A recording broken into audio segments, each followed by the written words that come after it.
Sa magkasalib na operasyon ng PNP at PDEA BARM, 2 suspect ang naaresto at nasabat ang tinatayang mahigit 1.7 na milyong halaga ng hinihinalang shabu. Magbabalita dyan si Patrolwoman Leonora Gawang.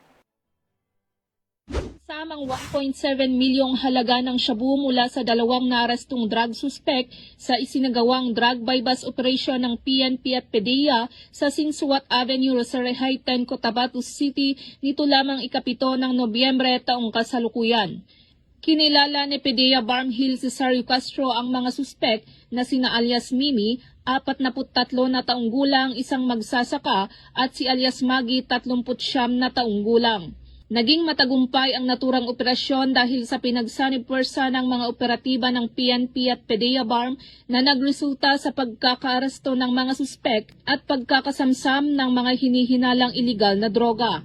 Nasamsam mula sa mga suspek ang 5 piraso ng heat seal transparent plastic sachet na naglalaman ng tinatayang 250 gramo ng hinihinalang shabu na may halagang 1,700,000 pesos, 2 Android cellphone at bypass money.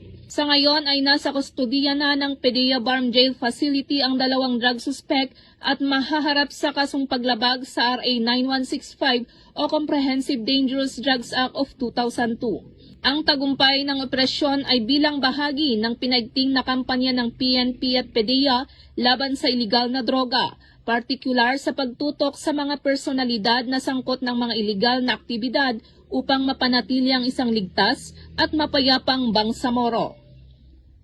Mula rito sa rehiyon ng Bangsamoro, ako ang inyong Police News Network Correspondent, Patrolwoman Leonora Gawang, alagad ng batas, tagataguyod ng Balitang Pulis.